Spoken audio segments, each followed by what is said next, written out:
우리 맥주 감사절을 맞아서 이렇게 귀한 찬송해 주신 경양 여성중창단과 또 시온 호산나 연합 찬양대 여러분께 감사드립니다. 제가 예전에 청년회를 담당하면서 처음으로 캄보디아로 단기 선교를 갔을 때 있었던 일입니다. 청년들과 함께 주일학교 및 전도 사역을 마치고 해질녘에 버스를 타고 숙소로 돌아오는 길이었습니다. 그때 버스 창밖으로 보이는 메콩강에 비친 노을진 모습은 텔레비전 다큐멘터리 방송에서나 본 듯한 정말 아름다운 광경이었고, 하루의 사역 가운데 함께 하시고 인도하신 하나님을 생각하면서 그 감격함의 감정은 그 일몰의 짙어짐과 함께 더욱 북받쳐 오르고 있었습니다. 정말이지 주 하나님 지으신 모든 세계 내 마음속에 그리어볼 때 라는 찬양이 그곳에 있는 모든 사람들이 함께 부르고 또 함께 감격할 만큼, 그런 찬양을 부를 만큼 조금도 이상하지 않은 그런 분위기였습니다. 그런데 마침 제 뒷자리에서 익숙한 멜로디가 들려왔는데 그것은 단기 선교 팀장이었던 청년이 부르는 노래 소리였습니다. 저는 속으로 지금 이 순간 팀장도 나와 같은 심정이구나 라는 생각을 하면서 허밍으로 그 익숙한 멜로디를 따라서 흥얼거리게 되었습니다. 그런데 몇 소절이 지나고 정신이 번쩍 들어 그 흥얼거림을 멈추고, 그때 우리 두 사람이 서로 두 눈을 마주치며 민망함에 미소를 띄었습니다. 왜냐하면 그 팀장이 부른 노래는 찬양이 아니라 대중가요를 부르고 있었고, 심지어 그 노래가 사랑의 아픔과 이별에 대한 노래였기 때문입니다. 저는 괜히 멋쩍어서 그 청년에게 이 은혜롭고 감격적인 순간에 하나님을 찬양해야지 가요가 웬 말이냐라며 농담 반 진담 반으로 말했지만 사실 그것은 저 스스로에게 하는 핀잔과 반성의 소리였습니다. 여러분은 어떠하십니까? 마땅히 하나님을 찬양해야 하는 그 순간에 여러분은 하나님을 찬양하고 있습니까? 가요를 부르진 않겠지만 적어도 그 찬양할 시간에 입을 다물고 있거나 찬양할 생각조차 하지 않고 멍하니 있으셨던 적은 없으십니까? 예를 들면 코로나 팬데믹 상황이 있기 전에 우리가 밤 예배를 시작하기 전 항상 찬양했던 그 시간이라든지, 심지어 예배 중 찬송가를 부를 때에 큰 소리로 함께 찬양합시다라는 담임 목사님이나 찬양 인도자의 권면이 있음에도 불구하고 소리를 내어 찬양하지 않고 립싱크를 하거나 심지어 아예 딴 생각을 하셨던 경우도 있었을 것입니다. 이와 관련해서 미국에서 성도들이 예배 중 찬송을 하지 않는 이유를 조사를 했는데, 잘 모르는 찬송을 불러서 함께 부르기에 맞지 않는 것 같아서 너무 높은 음을 내야 해서 등등 다양한 이유가 있었습니다. 또한 수양회나 부흥회 같은 집회 때는 찬양을 하지만 예배 중에 찬송을 잘 부르지 않고, 또 특히 남자 성도들이 찬송을 잘 부르지 않고 또 가정에서 찬양을 잘 부르지 않는다는 내용도 조사되었습니다. 어쩌면 코로나로 인해 온라인으로 예배를 드리는 가운데 이러한 모습은 더 심해졌을 수도 있습니다. 사실 찬양은 성도라고 한다면 당연히 해야 할 것으로 여기고 있음에도 말씀과 기도의 신앙생활 등과 비교하면 어쩌면 찬양함에 있어 그 횟수나 시간이 적은 것 같고 무엇보다 그 중요성에 있어 약하게 느껴지기도 합니다. 그러나 찬양은 음악으로서의 개인의 취향과 상관없이, 또한 언제 어디서나 어떤 상황에도 상관없이 항상 불러야 할 하나님을 향한 성도의 신앙 고백입니다. 그 어떠한 이유라도 하나님을 찬양하지 않을 핑계는 될 수 없는 것입니다. 이것을 오늘 본문을 기록한 시인은 하나님을 찬양하라는 할렐루야로 본 시편을 시작해서 할렐루야로 이 시편을 마치면서 우리에게 강조하고 있습니다. 즉 마땅히 하나님은 찬양받을 이시로다라고 선포하고 있는 것입니다. 그렇다면 여호와 하나님께서는 왜 찬양받을 분이시며 또 이에 성도들이 그 하나님을 찬양해야 할 기본적이고도 분명한 이유가 무엇인지 오늘 말씀을 통해서 함께 은혜를 나누기 원합니다. 첫째로 하나님은 모든 만물의 창조주 되신만으로도 성도는 마땅히 찬양해야 합니다. 우리 본문 1절에서 13절까지 말씀을 함께 합독하겠습니다. 시작. 할렐루야, 하늘에서 여호와를 찬양하며 높은 데서 그를 찬양할지어다. 그의 모든 천사여 찬양하며 모든 군대여 그를 찬양할지어다. 해와 달아 그를 찬양하며 밝은 별들아 다 그를 찬양할지어다. 하늘의 하늘도 그를 찬양하며 하늘 위에 있는 물들도 그를 찬양할지어다. 그것들이 여호와의 이름을 찬양함은 그가 명령하심으로 지음을 받았음이로다.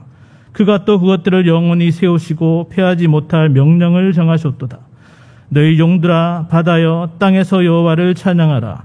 불과 우박과 눈과 안개와 그의 말씀을 따르는 강풍이며 산들과 모든 작은 산과 가수와 모든 백항목이며 짐승과 모든 가축과 기는 것과 나는 새며 세상의 왕들과 모든 백성들과 고관들과 땅의 모든 재판관들이며 총각과 처녀와 노인과 아이들아 여호와의 이름을 찬양할지어다.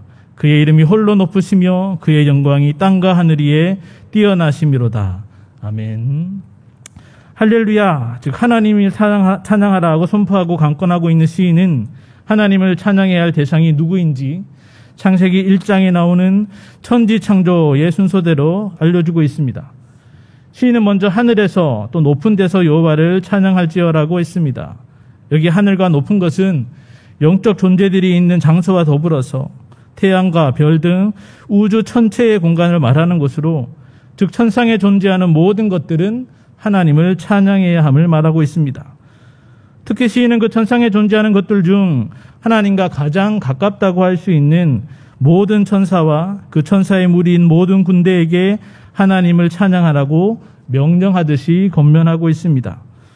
사실 하나님 외에 천사에게 이래라 저래라 하는 것이 이상할 수 있지만 이것은 천사를 포함한 모든 존재의 가장 중요한 책임과 의무가 바로 하나님을 찬양하는 것임을 강조하기 위한 표현입니다. 이에 대해서 칼빈은 하나님을 향한 찬양은 천사들과 함께하는 가장 영광스럽고 놀랍고 행복한 일이다라고 말했습니다. 또한 청교도 목사이며 개혁주의 신학자인 토마스 왓슨은 하나님을 찬양하는 것이 가장 가치 있고 순수한 신앙 행위 중에 하나로서 찬송할 때 우리는 천사들처럼 행한다고 말했습니다. 시인은 계속해서 해와 달, 밝은 별들과 초월적인 영역인 가장 높은 하늘의 하늘과 천지찬조 때 궁창으로 불렸고 지금은 구름이 떠다니는 하늘 위에 있는 물 등 천상의 모든 것들이 하나님을 찬양할지어다라고 강권하고 있습니다. 그러면서 시인은 그 천상의 존재들이 여호와의 이름을 찬양함은이라고 하나님을 찬양해야 하는 이유도 밝히고 있습니다. 특히 여기서 여호와가 아닌 여호와의 이름이라고 표현한 것은 하나님의 성품과 속성, 그 행하심에 따른 찬양의 분명한 이유가 있음을 강조하기 위함입니다. 즉 하나님 그가 말씀으로 있으라 명령하심으로 모든 만물은 그대로 지음을 받아 창조되었다는 것입니다. 여기서 시인은 창조하시고 명령하시는 하나님과 또 그 하나님에 의해 창조되었고 순종해야 할 피조물의 관계를 분명하게 밝히므로 모든 만물이 마땅히 하나님을 찬양해야 함을 강조하고 있는 것입니다. 또한 시인은 찬양의 이유를 덧붙이기를 그가 그것들을 영원히 세우시고 패하지 못할 명령을 정하셨도다라고 하면서 하나님께서는 창조한 피조물들을 내버려 두지 않고 그 피조물들이 잘 보호되고 유지되도록 당신의 절대주권의 능력으로 영원하고도 철저하게 또 계획하시고 섭리하고 계시기 때문이라고 밝히고 있습니다. 그리고 이렇게 하나님을 찬양해야 하는 이유는 천사뿐만 아니라 하늘 아래 천하의 모든 만물에게도 그대로 적용이 됨을 7절 이하에서 계속 밝히고 있습니다. 즉 용과 같이 미지의 두려움의 대상인 바다의 여러 생물과 또 그 바다와 땅 또한 한낱 피조물이기에 하나님을 마땅히 찬양해야 합니다. 날씨와 관계된 불과 우박과 눈과 안개와 강풍도 모든 산과 모든 수목과 모든 동물들도 더불어 세상의 왕들 그리고 고관들, 재판관들, 백성들 등 지위고하를 막론하고 그리고 남녀노소 누구나 피조물로서 그 창조주 여호와의 이름을 찬양해야 함을 말하고 있는 것입니다. 그리고 그런 창조주로서 하나님의 존재와 행하심은 그 어떠한 피조물에게서도 발견할 수 없는 유일하신 것이요 또 탁월하고 위대하여서 그 여호와의 이름은 홀로 높으시며 그의 영광은 땅과 하늘 위에 그 뛰어나심이 충만하게 나타나고 있으므로 모든 만물은 찬양하지 않을 수 없다고 시인은 선포하고 있는 것입니다. 즉 모든 만물은 피조물이라는 그 존재 자체로서 이미 기본적이며 또한 근원적으로 창조주 되신 하나님을 마땅히 찬양해야 하는 것입니다. 최근에 아시아 지역에서 사역하시는 선교사님 몇 분과 대화를 나눈 적이 있습니다. 그 대화의 주제는 그곳에 많은 우상 종교가 판을 치는 그 선교지에서 어떻게 하면 복음을 잘 전할 수 있을까 하는 것이었습니다. 그런데 선교사님들이 공통적으로 하시는 말씀이 바로 하나님에 대한 신론을 강조해야 된다는 것으로 특히 창조주 하나님에 대해 알려주는 것이 좋다는 것이었습니다. 즉 하나님께서 사람뿐만 아니라 모든 피제 세계를 만드셨고 지금도 다스리고 계시다는 사실은 다른 우상 종교에서는 좀처럼 찾아보기 힘든 진리로서 사람들은 자신들의 존재에 대해 다시 생각하게 되면서 하나님에 대한 경외함을 나타내며 기독교에 발을 내딛는 계기가 되는 경우가 많다는 것입니다. 이렇게 사람들은 우주와 세상 그리고 인간, 특히 자기 자신에 대한 존재의 근원에 대해 늘 관심을 가지고 있으며 그 존재의 근원을 알고 깨닫게 될 때 존경과 경외함을 나타낼 수밖에 없는 것은 당연한 것이라 할 수 있습니다. 이는 부모와 자녀 관계를 생각할 때 쉽게 이해할 수 있는데 우리가 흔히 못난 부모라도 부모다라는 말이 있지 않습니까? 아무리 애를 쓰고 노력을 해도 세상이 알아줄 만한 것을 자녀에게 다 해줄 수 없는 못난 부모라 할지라도 또한 그것 때문에 잘난 자녀들 앞에 눈치를 봐야 하는 못난 부모라 할지라도 그 어떤 이유를 떠나서 자녀라고 한다면 자신을 이 땅에 태어나게 해준 그 존재론적인 이유만으로 인해 부모를 공경하고 효를 다하는 것은 당연할 것입니다. 마찬가지로 모든 만물을 창조하신 하나님께 대한 찬양은 그 피조물이라고 한다면 너무나도 당연한 것이지 않겠습니까? 정말 이 창조되신 하나님의 피조물이라고 한다면 그 어떤 존재도 하나님을 찬양하지 않는 것에 대해 핑계를 대지 못할 것입니다. 그 어떤 존재도 하나님을 찬양하지 않고 하나님의 영광을 드러내지 않는 것은 그 창조 목적에 어긋나기 때문입니다. 무엇보다도 그 어떤 존재와도 비교할 수 없는 하나님께서 그 절대 주권과 전지전능하심으로 지금도 피조 세계를 통치하고 계심을 알고 또 믿는 성도라고 한다면 더더욱 하나님은 찬양받기에 합당하신 분이시다라고 고백하지 않을 수 없는 것입니다. 정말이지 성도된 우리 자신의 존재 자체가 바로 창조주 하나님을 찬양해야 할 가장 크고도 강력한 이유인과 동시에 마땅히 찬양해야 할 의무가 되는 것입니다. 따라서 기도할 수 없을 만큼 낙심되는 때이든지 반대로 모든 것이 형통하여 교만해지려 하는 그 상황에서도 그 어떤 이유를 막론하고 우리 존재의 근원이신 창조주 하나님 되심을 기억함으로 우리가 사나 죽으나 그는 찬양받을 이시로다라며 하나님을 향한 마땅하고도 기본적인 찬양의 의무를 다하는 성도님들 되시기를 간절히 바랍니다. 둘째로 하나님은 우리를 구원하사 당신의 백성으로 삼아주셨으므로 성도는 언제나 감사의 찬양을 해야 합니다. 우리 본문 14절의 말씀을 다 같이 합독하겠습니다. 시작. 그가 그의 백성의 뿔을 높이셨으니 그는 모든 성도 곧 그를 가까이 하는 백성 이스라엘 자손의 찬양받을 이시로다. 할렐루야. 아멘. 앞서 시인은 천상천하의 모든 피조물이 창조주 하나님을 찬양할 것을 강권함과 더불어 그 이유를 밝혔습니다.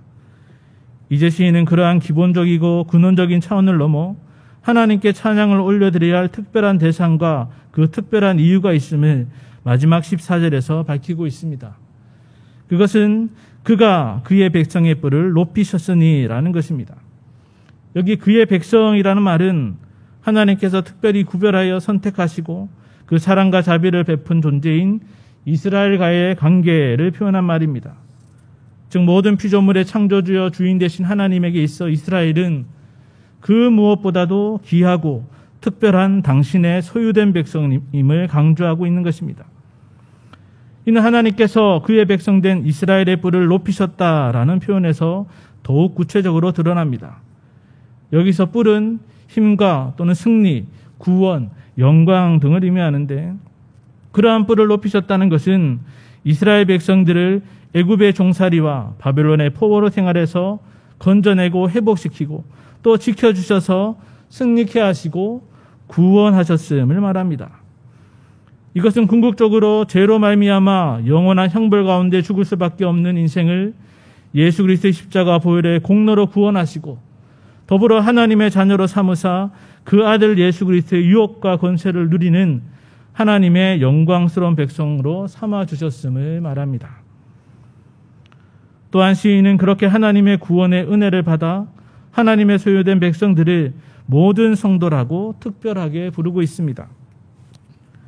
여기 성도라는 말은 하시드라는 히브리어 단어를 사용하고 있는데 이것은 충성하다 또는 경건하다라는 의미를 가지고 있습니다.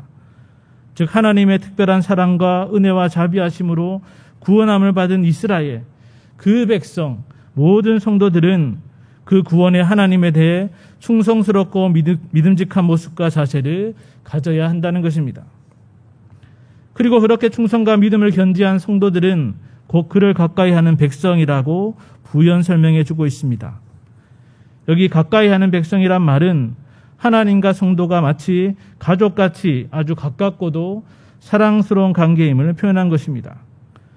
그런데 이스라엘을 비롯한 그 백성, 모든 성도들이 그렇게 하나님을 가까이 하는 관계가 된 것은 그들의 상태와 또 조건과 능력과 또 공로와는 아무 상관없이 오직 하나님께서 먼저 그들을 택하사 가까이 다가가셨기 때문입니다.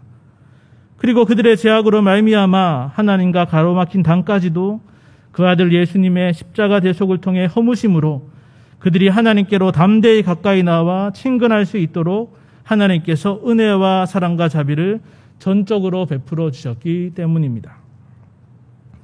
즉 구원의 은혜를 베푸시는 하나님으로 말미암아 성도들은 하나님을 가까이 하는 가운데 참 행복과 만족과 영생의 기쁨을 누리는 복된 삶을 영위할 수 있는 것입니다.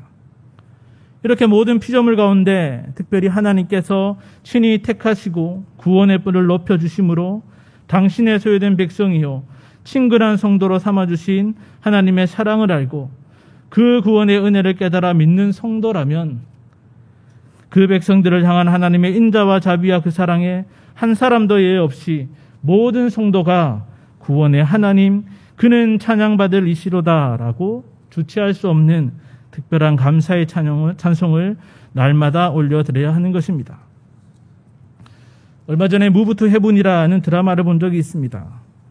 여기 주인공의 직업은 유품 정리사로 죽은 사람이 마지막 머문 장소와 그 유품을 정리하여서 유족에게 전달하는 사람입니다. 어느 날 독거노인에 있는 할머니의 유품 정리를 위해 찾아간 곳은 작은 단칸방이었는데 시신이 한 달이나 방치되어 부패가 심했었기에 방 안은 심한 악취와 오물은 물론 구더기 같은 벌레들로 가득했습니다. 어머니와 거의 연락 없이 지냈던 외아들은 더러워서 차마 방에 들어가지 못하고 어머니가 가진 게 좀 있을 것이라며 통장이나 돈이 있으면 그것만 가지고 나오라고 주인공에게 요구합니다. 그런데 유품을 정리하던 중 장판 아래에서 오물에 범벅이 된 5만 원짜리 지폐 120여 장이 깔려 있는 것을 발견하게 됩니다. 사연인즉슨 홀로 아들을 힘들게 키우던 어머니는 아들이 첫 월급으로 사온 보온메리 빨간색 내복을 받던 그날에 자신은 직장 생활을 시작한 아들에게 양복을 한번 해주지 못하는 염치 없는 못난 부모라고 한탄하면서 빚을 내서라도 꼭 양복을 해주겠다고 다짐을 합니다. 그렇게 시간이 흘러 아마 아들은 자기 살 길을 찾아 어머니를 나몰라라 했고 그 어머니는 나이 들어 혼자 살면서 치매까지 오게 되었습니다. 그런데 그 어머니는 치매 중에도 30년 전 아들에게 양복을 해주지 못한 것이 한이 되었는지 매일 은행에서 5만 원 신권을 찾아 아들 양복이라고 적고서는 장판 밑에 두는 일을 120여일을 계속했던 것입니다. 이러한 사연을 들었음에도 아들은 이제 와서 아들 노릇을 할 생각 없다며 돈만 챙겨가려고 하고 주인공은 아직 전해야 할 어머님의 마음이 있다며 신랑 잃어버렸습니다. 그러한 신랑이 중에 유품 가운데 낯익은 상자 하나가 아들 눈에 들어오게 됩니다. 그것은 다름 아닌 자신이 첫 월급을 받아 어머니께 선물해준 빨간 내복 상자로 어머니는 그 내복을 한 번도 입지 않고 상표 그대로 30년을 보관하고 있었던 것입니다. 그 어머니는 비록 아들 양복 한 벌을 해주지 못하는 못난 부모이지만 사랑하는 아들을 위해 항상 열심히 최선을 다했고, 그런 어머니의 마음을 그 아들은 알아주고 또 그 어머니에 대한 존경과 감사의 마음을 담아서 그 빨간 내복을 선물한 것이기에 그 어머니는 차마 그 내복을 입지 못하고 오랫동안 계속 간직하였던 것입니다. 그제서야 아들은 어머니의 한결같은 그 사랑의 마음을 다시금 깨닫고 30년 전과 같이 어머니에 대한 공경을 다하지 못했던 자신의 잘못을 인정하듯 자리에 주저앉아 오열하기 시작했습니다. 못난 부모라 할지라도 자녀를 향한 부모의 헌신과 사랑은 사실 말로 다할 수 없습니다. 또한 그러한 부모에 대해 자녀는 자신을 낳아준 이유를 넘어서 그 부모의 사랑에 특별하고도 감사의 마음을 담아 언제나 공경과 효를 다해야 함이 마땅하며, 이것이 곧 온전한 부모와 자녀와의 관계라 할 수 있을 것입니다. 그럼에도 반대로 부모의 사랑과 헌신에 감사는커녕 마치 당연한 것처럼 생각하며 이렇게 키우려면 낳지를 말던가라고 막말을 하는 자녀들도 있으니 정말이지 개탄하지 않을 수가 없는 것입니다. 그런데 바로 이러한 모습이 아버지 되신 구원주 하나님과 그 자녀된 성도 사이에서도 나타날 수 있습니다. 사실 하나님의 특별한 구원의 은혜와 사랑에 성도라고 한다면 감사의 찬양을 올려드리는 것이 너무나도 당연한 것이며 이에 의의를 제기할 성도는 아마 없을 것입니다. 그런데 문제는 이미 예수님을 믿고 구원함을 받았기에 더 이상 하나님의 구원하심과 그로 말미암는 하나님의 자녀가 되고 그 백성이 되었다는 것에 대한 강력함이나 감사의 찬양보다는 이미 구원함을 받은 자녀요 백성이 되었기 때문에 누리게 되는 유익들에만 더 관심을 가지는 경우가 많다는 것입니다. 예를 들어 우리가 기도나 찬양을 할 때 하나님의 구원하심과 그 백성 삼아주심의 은혜를 감사하고 찬양하기도 하지만 그것은 정말 짧고도 일부분이지 않습니까?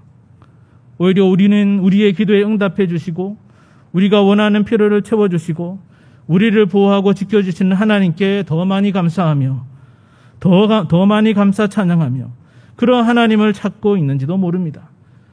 심지어 하나님의 구원과 그 백성 삼아주신 것에 대한 감사함의 찬양은 온데간데 없이 아버지 되신 하나님은 자녀된 우리가 요청을 하면 반드시 은혜와 축복을 내려주셔야 되는 것처럼 그것을 너무나도 당연하고도 당당하게 요구하기도 합니다.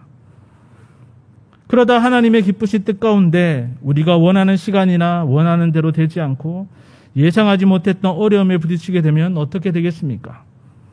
10중 8구는 출애굽한 이스라엘 백성들이 광야에서 애굽에서 이끌어내어 우리를 죽게 하느냐 하고 했던 것처럼 더 이상 구원의 하나님에 대한 감사 찬양은 1도 없이 온갖 불평을 다 쏟아내고 원망하게 될 것입니다.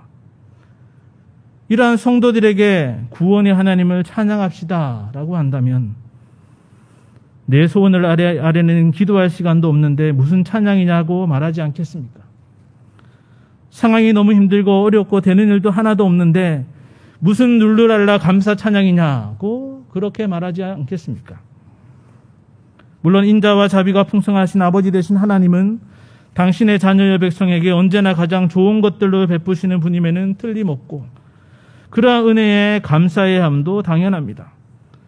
그러나 우리는 그 이전에 그 모든 것들을 베풀어 주신 것들보다 그 은혜를 받을 수 있는 당신의 자녀요 백성으로 삼아주신 구원의 하나님께 먼저 감사와 찬송을 올려드려야 합니다. 아니 우리가 바라는 그 어떠한 영적 이익이 주어지거나 그렇지 않거나 상관없이 우리는 가장 먼저 아무 공로 없는 죄인을 구원하사 하나님과 가까이 하는 복을 누리며 그 구원의 하나님을 찬송할 수 있는 성도로 삼아주신 하나님께 언제나 특별한 감사 찬양을 올려드려야 하는 것입니다. 모든 피조물 가운데 특별히 택하사 지명하여 부르시고 구원하여 그 백성 삼아주셔서 친근히 여겨주시는 구원의 하나님 되심을 기억하므로 오직 성도들만이 부를 수 있는 구원의 하나님을 향한 특별한 감사 찬양을 언제나 날마다 올려드리는 경영의 성도님들 되시기를 간절히 바랍니다. 사랑하는 성도 여러분, 하나님의 하나님 되심에 대한 인생의 가장 고상한 일은 찬양임에 틀림이 없습니다. 정말이지 우리 삶의 주인이요 왕으로 모든 삶의 영역에서 친히 다스리며 인도하고 계신 하나님을 온전히 믿고 확신한다면 그 하나님을 향한 찬양의 소리를 절대 멈출 수 없을 것입니다. 더군다나 우리 삶의 가장 중요한 목적이 하나님을 찬양하며 영광 돌리는 것이라는 정체성과 삶의 의를 늘 인지하고 있다면 낮이고 밤이고 어떠한 상황에서도 하나님을 기쁨으로 찬양하지 않을 수 없을 것입니다. 다시 말해 하나님을 향한 찬양을 회복하는 것은 하나님과 영적 관계를 회복하고 신전 인격자로서의 삶 또한 지켜나가는 것임을 우리는 명심해야 하는 것입니다. 그렇다면 이 종말의 때 온갖 핍박 가운데 있는 성도들이 결코 잊지 말아야 할 찬양은 무엇입니까?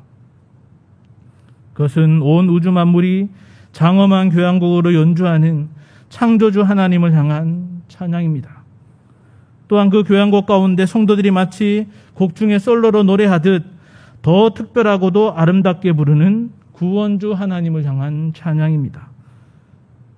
정말이지 성도된 우리들이 모든 피조세계를 창조하시고 다스리고 계신 하나님을 더불어 우리를 구원하사 하나님의 자녀요 당신의 백성으로 친근히 여겨주시는 구원의 하나님이심을 확신한다면 우리를 우겨싸는 온갖 시험과 그 어떠한 어려움이 있더라도 성도된 우리는 언제나 감사의 찬양을 부를 수 있을 것입니다. 언제나 창조주 하나님을 향한 찬양과 구원주 하나님을 향한 찬양을 아름답게 부르는 성도라고 한다면 정말이지 저 천국에 이를 때까지 그 찬양의 소리는 결단코 멈추지 않을 것입니다. 이 백성은 내가 나를 위하여 지었나니 나의 찬송을 부르게 하려 함이니라는 하나님의 창조 목적대로 부르는 창조주 하나님을 향한 찬양과 그 구원의 목적대로 부르는 구원주 하나님을 향한 특별한 감사 찬양을 종일토록 영원히 부르면서 하나님은 찬양받을 이시로다 라며 오직 하나님께만 영광 올려드리는 경영의 모든 성도님들 되시기를 주님의 이름으로 간절히 축원합니다.